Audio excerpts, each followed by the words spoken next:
Bonjour, c'est Doug Leclerc, votre analyste, et voici pas la mise à jour, parce qu'il n'y a pas eu de mise à jour ce week-end.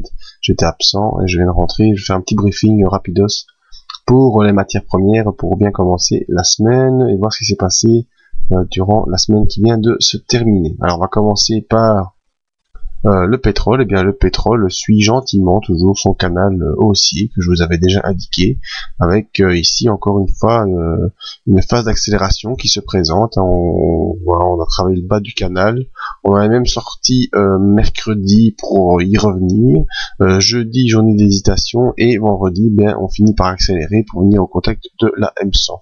Donc on est toujours dans cette phase de hausse dans le canal haussier, avec comme objectif bien sûr les retracements des 100% vers les $119, et en première échéance pour la semaine prochaine les 110,79 voire les 113 en extension possible. Au niveau des indicateurs, rapide coup d'œil pour voir que au niveau du MACD il y a un ralentissement mais pas encore d'inversion.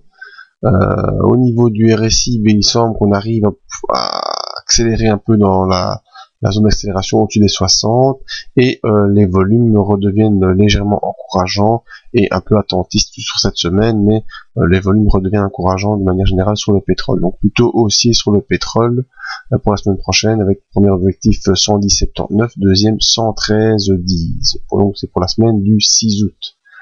Alors passons sur l'or en contrat futur. Eh bien l'or n'arrive pas vraiment à décoller, hein. On est vraiment dans cette zone ici, coincée, une zone large entre 1634 et 1554. On est coincé dans cette zone, on n'arrive pas à vraiment bien évoluer. On essaie de faire des plus hauts, mais ça marche pas. Les plus bas sont moins bas, mais bon, ça décolle pas vraiment. On a quand même ici, si je vous mets, voilà, clairement cette ligne de support. Vous avez celle-là.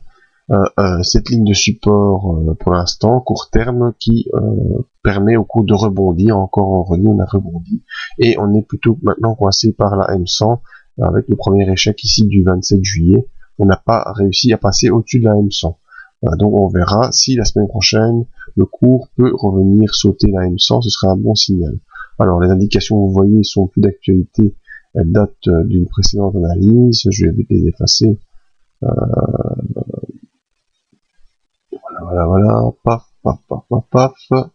Qu'est-ce qu'on peut voir dans tout ça? Rien de vraiment encourageant. Le stochastique devient baissier, le RSI toujours en zone neutre, le MACD est en train de s'affaiblir sans vraiment se retourner, et l'importance des volumes sur le futur, on s'y est mesuré, c'est toujours en tendance baissière. Donc on a une divergence baissière sur l'OBV par rapport au cours qui lui est un peu en tendance haussière. Donc prudence sur l'or qui est en range large entre 1638 et 1553, et qui pourrait se retourner à tout moment pour venir rapidement sur les 1553. Au vu des indicateurs, il y a rien de moins sûr.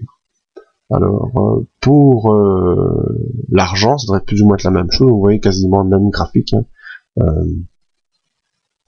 Quasiment le même graphique. Je vais déplacer un peu le texte, voilà, avec cette ligne de support oblique ici.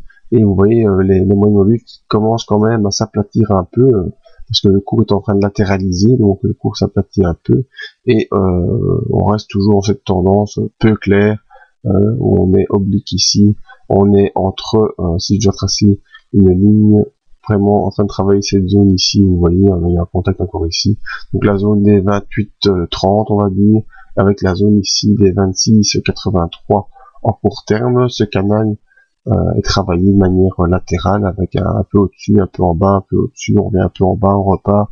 Donc c'est pas clair, mais il y a clairement par contre, un resserrement de la volatilité qui pourrait entraîner dans les jours à venir une explosion du cours par le haut ou par le bas.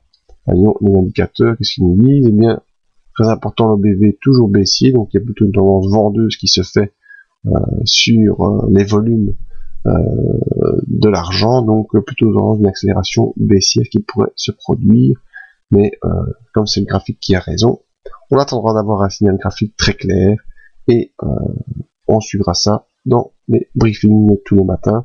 Alors il y a ce briefing ici en vidéo sur les matières premières, et un autre briefing qui a été fait sur les indices et l'euro-dollar que vous trouvez sur la page du briefing. Alors merci à tous, à bientôt pour les questions, il y a l'adresse mail ici. Merci.